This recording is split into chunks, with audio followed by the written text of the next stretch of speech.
begin today's video with a question. Should there be a female James Bond? Now, it's not a new idea. If you've been following the films for the many decades, or you've been a fan, or if you've been just following the recent news with Bond 25, which will be Daniel Craig's final film of his tenure as the character, you've likely heard that question come up in different forms. And speaking of Bond 25, that's what brings me to that question. That's why this question comes up. Lashana Lynch, who most of us know from Captain Marvel, as well as what I know her from. I haven't seen her in anything else prior to that. She plays Carol Danvers' best friend, is up for, or she's cast as the new 007. Let that sink in for a second. This is a black woman who will be the new 007 in the next James Bond film. What does this mean? It's a big deal, first off, that there's a woman in this position for a Bond film. Let's understand that. It's also a big deal because the woman happens to be black. Now, I don't know that this is a response to the Idris Elba conversation. Many of you may know that there was a lot of buzz in the last couple of years about Idris Elba possibly taking over the role of James Bond once Daniel Craig finishes time. So I don't know if it's a response to that, or is it a response to just the fact that there's a lot more stories that have women featured prominently, or it's also, we're living now in the climate of, Me Too, and where there's more of an uptick now of stories that feature women in prominent positions that have a great deal of meaning. The roles that we're seeing that have female characters that are a part of stories that are meaningful. Maybe it's a combination of all those things.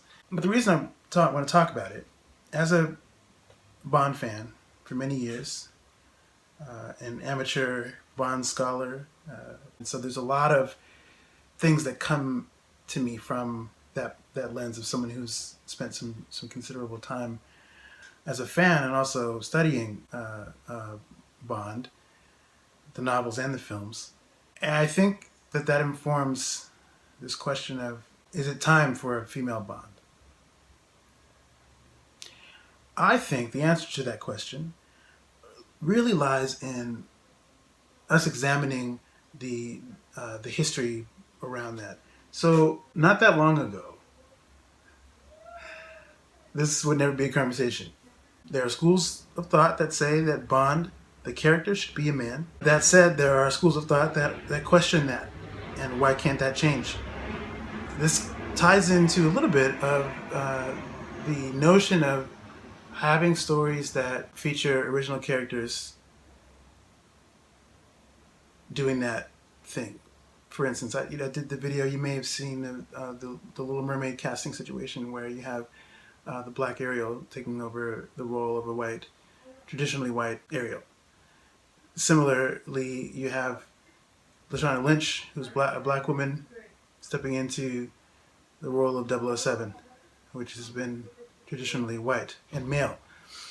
What does that say about this black woman who is not in her own story, but still she's in the world of Bond, so somehow she's got to serve that role and that universe. By the way, I should be clear about what Lashana Lynch's role is, or what I understand her role to be. My understanding is that she will be taking over the title, the 00 status of 007, not necessarily James Bond. So she won't be female Bond, is my understanding, but she'll be female 007, which should be interesting. On its own is interesting. But could you not also have a character like Lashana Lynch in a different movie where she does not have to serve the universe and all the sort of lore and narrative that comes before her in the Bond world? It's a missed opportunity there, I think, there. However, in the context of Bond, it could be interesting. You have a character who's historically been misogynistic and really treats women as like disposable playthings. They're secondary to his job. That's paramount right there. In recent years, the last decade, well, more than that, last 15 years, Bond Superior has been a woman. So that was a big deal when that came out in the mid 90s. Judi Dench, Dame Judi Dench, huge deal. So women have made some different stamps throughout the history of Bond's cinematic time. When you look at it in the context of this conversation, why is it even news? And part of that is, the climate we're living in, possibly. Why does that need to be reported? I personally don't think that I didn't want to know that Lashana Lynch was stepping in as a role 007. I think that would have been a good narrative thing to discover in the film. Whether she's going to be 007 at the beginning of the film and she has to give up her title so that James Bond can come back and reclaim his title and then do his mission, or she's 007 at the end when Bond leaves the service, or what. I don't know what that looks like, and but I'm excited to find out. All that to say, what's going on with the state of Bond and women? Women are an integral part of what makes Bond work, what makes the formula of Bond work. So at some point now that we're living in a right now, this time in 2019, we're in a particular space that feels like right now a certain spotlight on women. So you can't have a Bond film, that has one of the essential ingredients is women. You can't have a film like that without having the woman play some major role. And I think right now, having a female 007 is the best move. It's also, it could be pretty cool, depending on how they do it. I will say that if they kill her off, that would be frustrating. Just that would be, I don't know. Just because so many women die in the course of over the course of Bond's films, you would see that coming almost anyway. You would expect her to die in some way. And I hope that doesn't happen. I don't know what will happen, but just to put that out there. The other thing I want to note is that having a female 00 agent in general is a big deal. If you look at the course of the entire, all the films, there have been multiple 00 agents, all male, from 002, 004, in The Living Daylights, to two different 009s, one in Octopussy, one in The World's Not Enough, and then of course we have 006, Alec Trevelyan, from GoldenEye. There's never really been a 00 agent who's female. I'll give an honorable mention to Major Anya Amasova from The Spy Who Loved Me, who was Agent XXX, who is, for all intents and purposes, is Bond as a woman. She's like the female equivalent of James Bond. If you've seen that movie, it's a great James Bond film, and Roger Moore is probably one of his peak films, I think, and that's gonna be another video.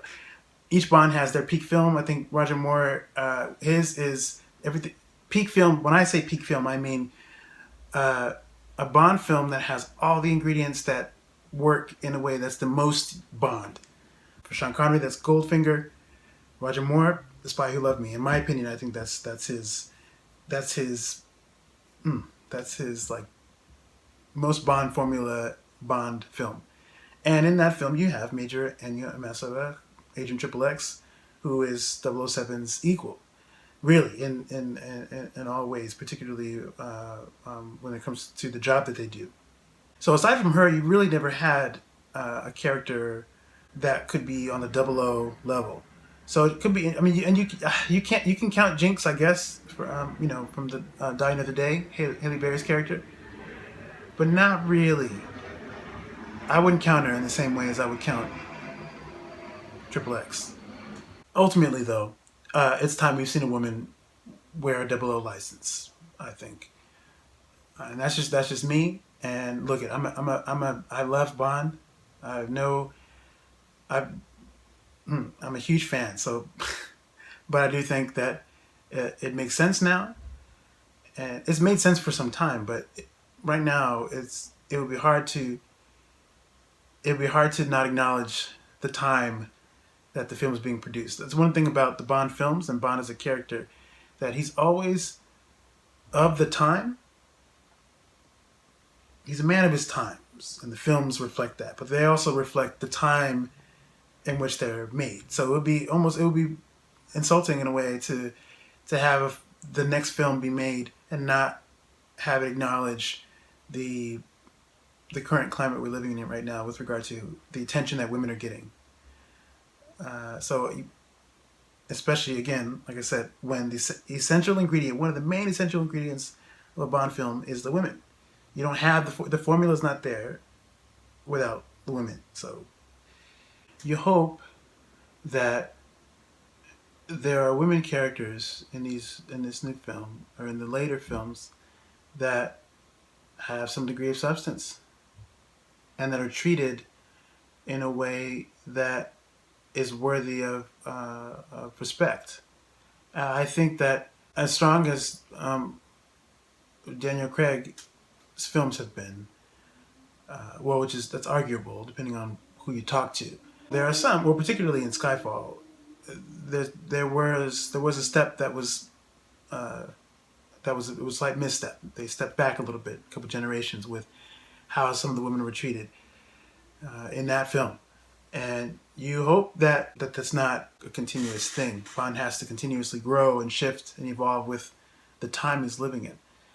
And then it brings up a question of, can Bond still survive beyond what we're seeing now? It's possible. Will he be as popular? There's been a huge shift in what things look like with regard to stuff like this. So I don't know. But all the women in some way serve Bond as a character. And ultimately, very few women throughout the history of Bond films have had their real agency in a way that is sometimes a problem for Bond to handle. I think still the best representation of a woman in the Bond films who is in complete control of the situation and who really had the potential to destroy him. She was close. Is Electra King from The World's Not Enough. I think some people give this movie a lot of flack, but I think for the men, it was very different. And it still stands apart from the other films in a lot of ways. I think mainly it was the first really with a major female villain. And she really manipulated the entire situation. I think she was a great character. She was very layered, very rich and complex. And I think you could have something like that for a female 00 agent. Why not? Bond now is at his most psychologically complex in Daniel Craig's version of the character. I'd love to see a female version of that who's equally complex and equally skilled at what she does. So time will tell what we see with Lashana Lynch, but I just thought I would put that out there because it's something I've been thinking about, and I thought I'd make an interesting topic for a discussion. So thank you for taking the time to watch this video. I really appreciate it. In the meantime, stay tuned. I'll be back again with another video. For now, I'm signing off. I'm out of here.